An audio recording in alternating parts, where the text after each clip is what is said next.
아시죠? 평신도를 동역자로 세우는 리더십. 모든 생물은 성장해야 되죠. 근데 교회가 생물이에요. 그러니까 교회도 성장해야 돼요. 성장하는 교회가 살아있는 교회거든요. 살아있는 교회는 성장하죠. 사람이 아프고 죽기를 원하는 사람 손 들어보세요. 없죠. 하나님도 우리가 성장하기를 원하세요. 잠깐 성장하다가 멈추는 건 우리를 슬프게 하거든요. 자녀들이 무럭무럭 자라야 되잖아요. 그런데 어느 순간 가면 멈추잖아요. 그러면 막 자녀들을 위로 쳐다보면서 시기하는 부모가 있어요, 없어요? 막 보람이 있자. 아이고, 어디서 이런 큰 씨가 나왔나 이러잖아요. 그런데 가끔 교회에 인삼 씨앗과 같은 좋은 성도들이 교회에 오거든요. 그런데 막 흘겨보고 째려보고 막 굴러온 돌이 박힌 돌 빼려고 그런다. 그러면 안 돼요. 우리 교회는 구호가 하나 있는 거 아세요? 굴러온 돌이 오면 박힌 돌이 얼른 비켜라. 네. 아니 조수미가 지금 등록해가지고 2부 성가대를 하겠다고 왔어요. 그러면 째려봐야 돼요? 얼른 비켜야 돼요? 그거예요, 그거. 친구가 되어주고 그분들을 배려하고 자꾸만 키워야 된다는 거죠. 이제 제가 5만 명 이상의 이렇게 새가족들 쭉 경험을 했잖아요.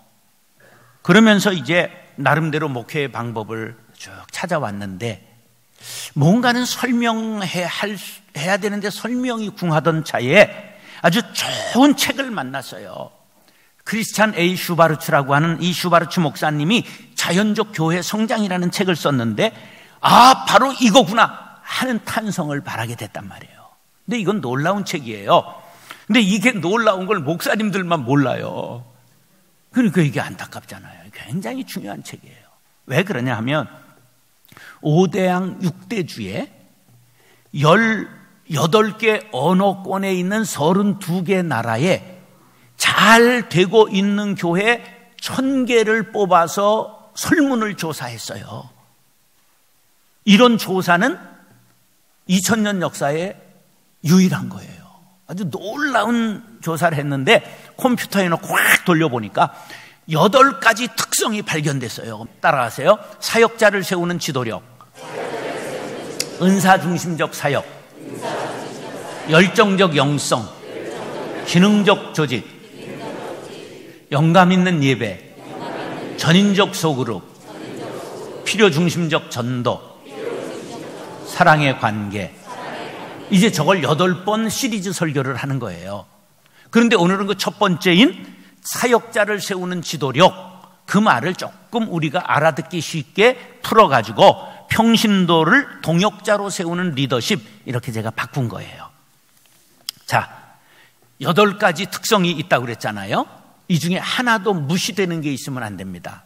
이게 골고루 발전해야 돼요. 이것을 물동이로 설명드리겠습니다. 8개 나무를 이렇게 대가지고 만든 이게 물동이라고 생각을 하세요. 그런데 그 중에 다 성한데 하나가 반이 부러졌어요. 그럼 평균 점수로는 이게 90점 정도 되는 거잖아요. 그런데 물을 채우면 얼마나 채워져요? 50%밖에 안 채워져요. 왜? 요 꺾어진 부분으로 물이 새기 때문에.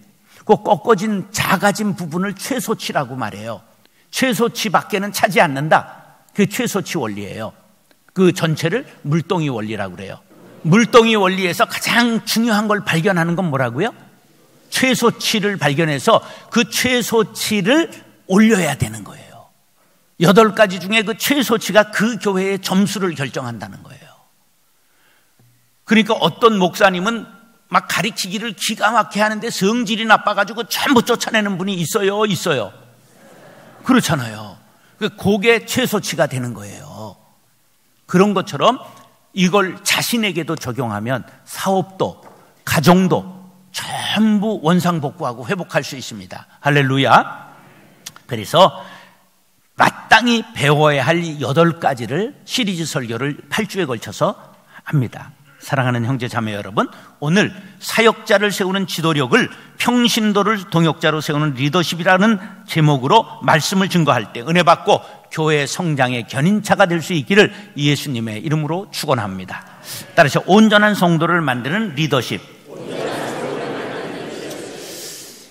11절로 12절 상반절 시작.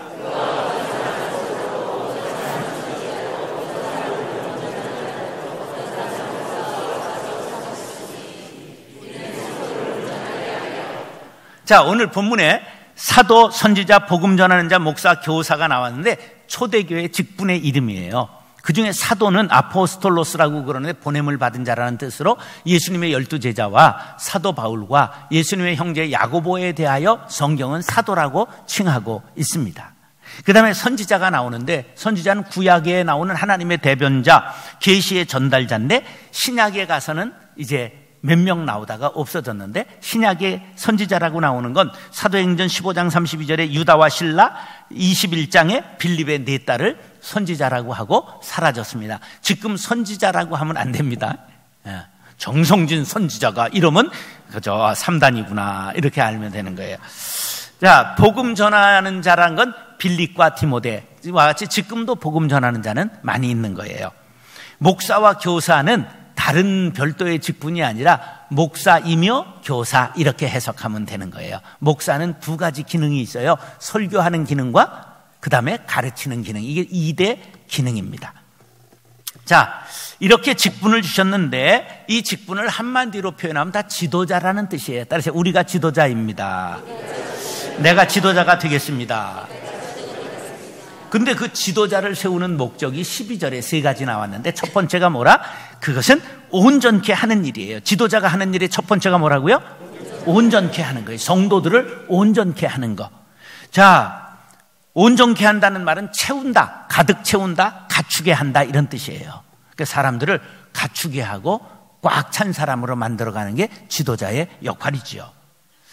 자, 좋은 교회를 골라보시기 바랍니다. 첫 번째, 역사가 오래된 교회, 건물이 웅장한 교회, 인재를 양성하는 교회. 몇 번? 네, 그래요. 인재를 양성하는 교회가 작아도 그리고 커도 상관없이 좋은 교회는 인재를 양성하는 교회, 사람을 세우는 거라 그런 말이죠. 성도를 온전한 사람을 많이 배출하는 게 좋은 교회예요. 자, 당연한 말 같지만 사람을 키우는 교회가 많을 것 같아요? 키우지 않는 교회가 많을 것 같아요? 키우지 않아요. 그 왜 그런지 이유를 얘기를 할게요. 옛날 이랬잖아요. 암탉이 울면 집안이 망한다. 여자가 제 이름 석자만 쓰면 된다. 이랬어요. 또 지식인이 많으면 말이 많고 골치 아프다. 모르는 게 약이다. 이랬어요. 이게 우민화 정책과 관계가 있는 거예요.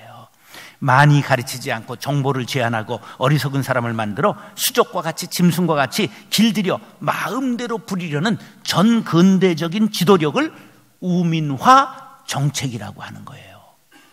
백성을 어리석게 만들어 마음대로 다스리려는 계획이지요. 이런 게 교회에서 있었을까? 없었을까? 있었어요. 중세 로마 가톨릭 교회는 교인들에게 성경을 못 읽게 했어요. 그리고 미사를 드릴 때 자기네 나라 말이 아니라 알아듣지 못하는 라틴어로 전부 했어요. 언제까지? 1965년까지.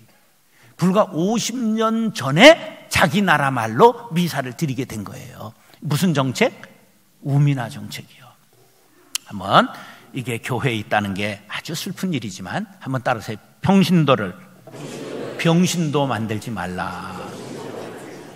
평신도들이 똑똑해지고 온전해져야지 병신도가 되면 안 된다. 그런 거예요. 자, 디모데후서 2장 2절 시작.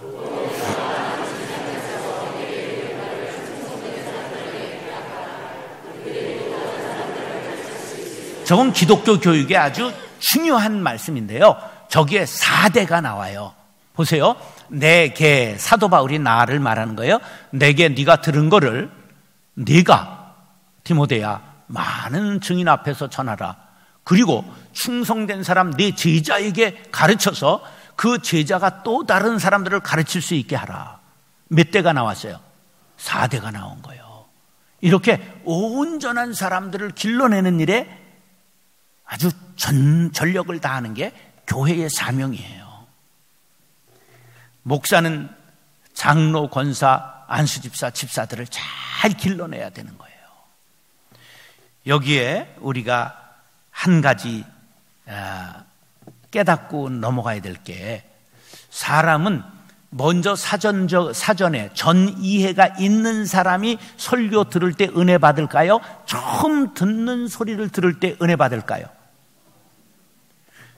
사전에 지식이 있어야 그 말을 들을 때 속에 있는 게 길어 올라오는 거예요. 마중물 아시죠? 우리 펌프질 할 때 마중물.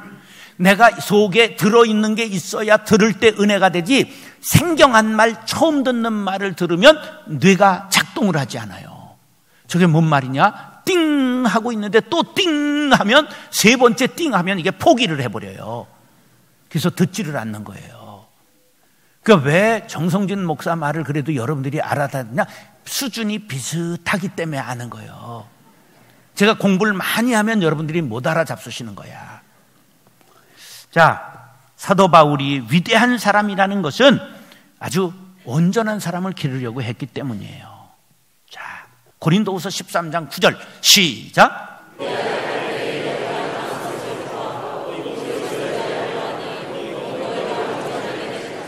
네, 사도 바울이 훌륭한 사람인 것은 제자가 온전하게 되고 크게 되고 강하게 되는 걸 나는 약해져도 좋다, 그리고 기뻐한 큰 사람이었다는 거지요. 자, 한번 옆에 분과 인사하시기 바래요. 나보다 강하게 되십시오. 나보다 온전하게 되기를 바랍니다. 사랑하는 형제 자매 여러분, 우리 모두가 온전하게 주변을 길러낼 수 있는 리더들이 될 수 있기를 예수님의 이름으로 축원합니다. 따라서 봉사하는 성도를 만드는 리더십. 12절 중반절 시작. 자, 교인들은 뭐를 해야 된다? 봉사의 일을 하게 만들어야 되는 거예요. 목사만 하면 안 되는 거예요. 지도자의 역할은 뭐냐? 성도들이 봉사하게 하는 거예요. 철저하게 유격훈련, 공수훈련, 특공훈련을 시켜서라도 봉사하는 사람을 만드는 거예요. 근데 교회 와서 서비스만 받고 가면 안 되는 거죠. 극장에 왔듯이 구경하고 가면 안 되는 거예요. 봉사해야 된다, 그런 말이죠. 우리나라 부모님들을 보면 자녀 교육에 문제가 많아요. 중학교 아이들이 이제 엄마 뭐 좀 요리하는데 도와드릴까요? 야야야야, 너는 공부나 해라. 시험 곧 오는데. 애들이 이불 개려고 그러면 야야야야, 너는 빨리 공부나 해라. 공부해라. 그러니까 시집 갈 때까지 찌개 하나 끓일 줄 모르는 거예요. 물론 레시피가 전부 나오기는 하지만 그것도 끓여봐야 맛이지 레시피대로 한다고 맛이 나오는 건 아니에요. 그래가지고 전혀 생활을 잘하는 사람을 못 길러내는 거예요. 근데 가끔 뺑동어미 같은 엄마들이 있어요. 막 애를 잡아가지고 청소 다 시키고 빨래 다 시키고 막 그냥 이렇게 길러서 아유 저게 날 낳은 거 맞나 이렇게 의심도 하고 그러지만, 예, 나중에는 아주 잘 살림하는 그러한 사람들이 된다. 생활을 잘 가르쳐야 되는 것이죠. 교회도 그렇게 교인들을 훈련해야 돼요. 사실은 제가 그렇게 너무 막 전근대적으로 목스케들을 쪼고 교인들을 달달 볶는 교회를 거쳐서 왔어요. 그랬기 때문에 난 점잖게 하리라 이렇게 생각하고 인격적으로 살자. 그래서 쪼지를 않았더니 정말 퍼져서 노는 분들이 너무 많아요. 여기서 이러시면 안 돼요. 예, 우리 교회는 봉사를 제법 하는 편입니다. 한 40%는 봉사를 해요. 이거 많이 하는 거예요. 자, 한번 따라하세요. 봉사의 지경을 넓힙시다. 예, 봉사를 헬라어로 디아코니아, 집사를 여기에서 나온 말인데 디콘 그래요. 그러니까 집사는 뭐 하냐? 봉사하는 직책이에요. 그래서 봉사의 지경을 넓힌다는 것은 자기의 힘으로 하던 사람이 하나님의 공급하시는 힘으로 하는 것이고, 자기만 하던 사람이 손에 손을 잡고 하는 것이고, 나아가 봉사하지 않는 사람을 일으켜 세워 함께 봉사하는 것, 이게 진정한 봉사예요. 베드로전서 4장 10절로 11절 시작.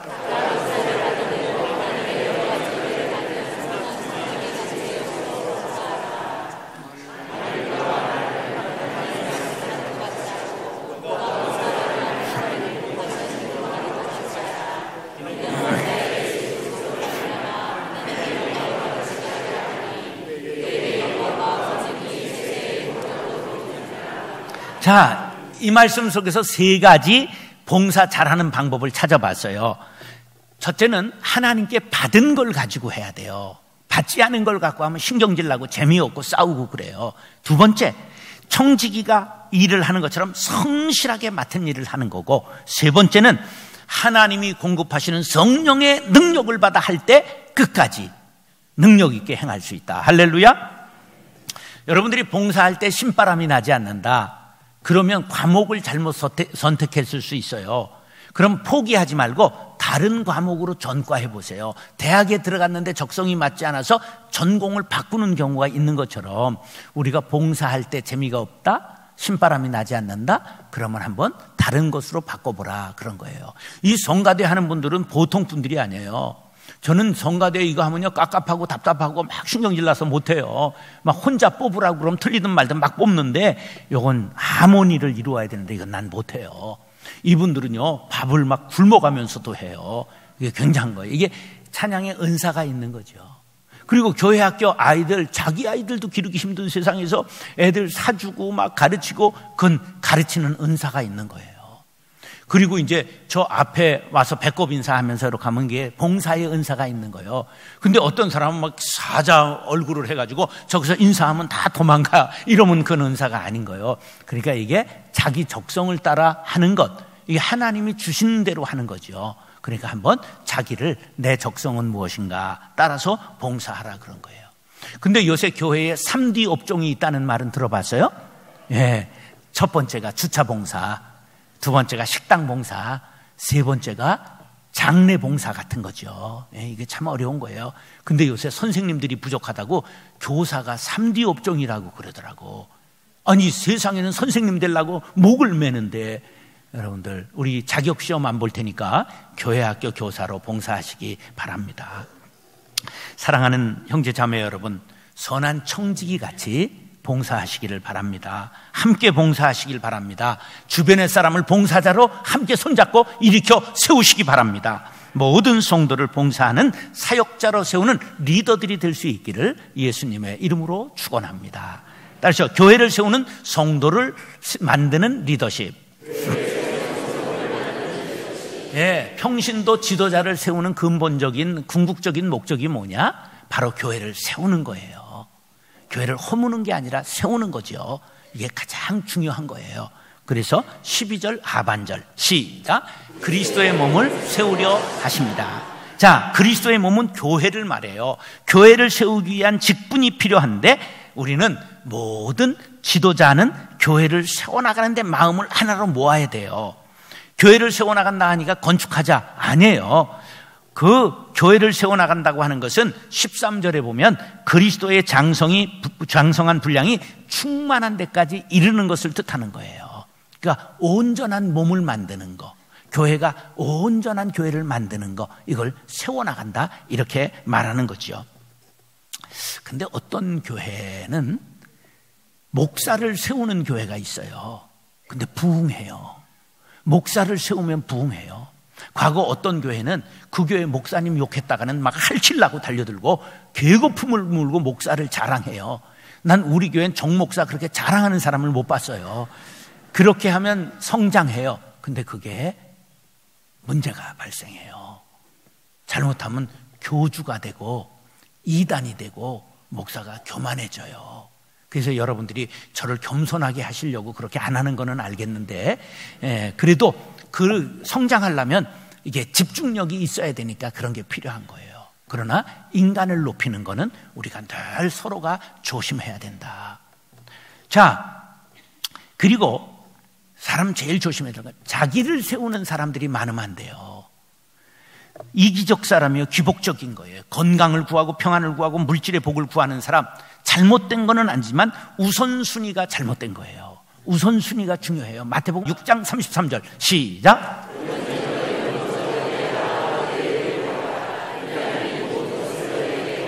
저기에 제일 강조점을 뭐라고 생각해야 돼요? 먼저를 아주 3배 크게 시작.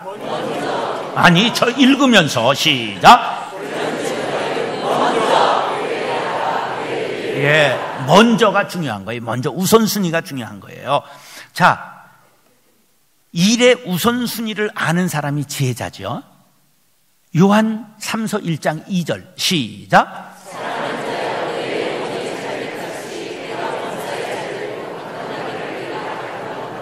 저거는 조용기 목사님의 전매 특허였어요. 전 이렇게 읽어야 돼. 사랑하는 자의 네 영혼이 찰된 같이 뱀사가 잘되고 강건하기를 원하노라. 막 이렇게 읽어야 되는 거예요. 예. 그런데 저걸 꼭 우리가 기억해야 될 건 뭐가 먼저라고요? 영혼이 잘 되는 게 먼저란 말이에요. 근데 사람들이 범사, 건강 이런 복을 먼저 추구하면 신앙이 잘못된다 그런 말이에요. 그러니까 참된 교회란 뭐냐? 먼저 세워야 될 것이 무엇인가? 건강한 교회를 세우는 것이 중요한 것이죠. 그런데 건강한 교회를 세워나갈 때 조심해야 될 건 작은 여우라고 아가서 2장 15절에 이렇게 말해요. 시작.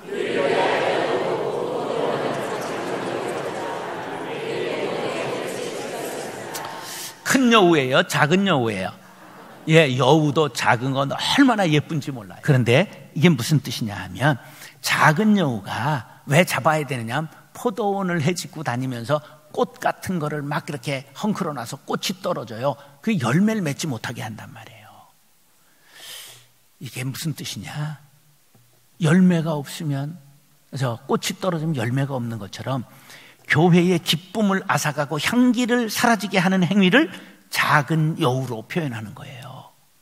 그게 뭐냐 하면 부정적인 말, 비방하고 수군수군하는 것, 그거를 작은 여우라고 하는 거예요. 대수롭지 않은 것 같지요? 사람은 매 맞은 상처보다는 말에 맞은 상처가 오래 가는 거예요. 그게 사람을 쓰러뜨리게 하는 거거든요. 그래서 이 포도원은 교회예요. 교회에서 가장 조심해야 될 게 뭐냐? 부정적인 말이에요. 남을 비방하는 말이에요. 그래서 말을 어떻게 해야 되느냐? 한번 따라하세요. 할 수 있다 하면 된다. 해보자. 저기에 중요한 게 뭐냐? 꼭 된다가 들어가야 돼요. 다시 한번. 할 수 있다. 시작. 할 수 있다 하면 된다.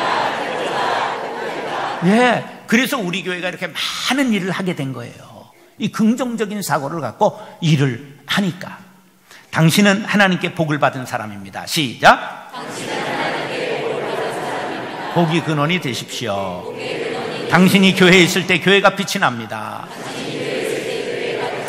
당신이 찬양을 할 때 성가대가 빛을 발합니다. 봉사하는 모습이 아름답습니다. 당신은 꼭 필요한 사람입니다. 사람 하나 지도자로 키우는 데는 참으로 오랜 세월이 필요해요. 나무를 100년 키워서 아름드리가 되잖아요. 그거 도끼를 찍는데 한나절이면 돼요. 톱으로 베면 1시간이면 베요. 100년 키워도 넘어뜨리는 건 1시간이면 되는 거예요. 그러므로 우리는 무너뜨리는 사람이 아니라 세우는 사람이 돼야 돼요. 나도 서고 남도 세우고 공동체를 세우는 사람에게 칭찬과 상급이 있습니다. 골로새서 4장 11절 시작.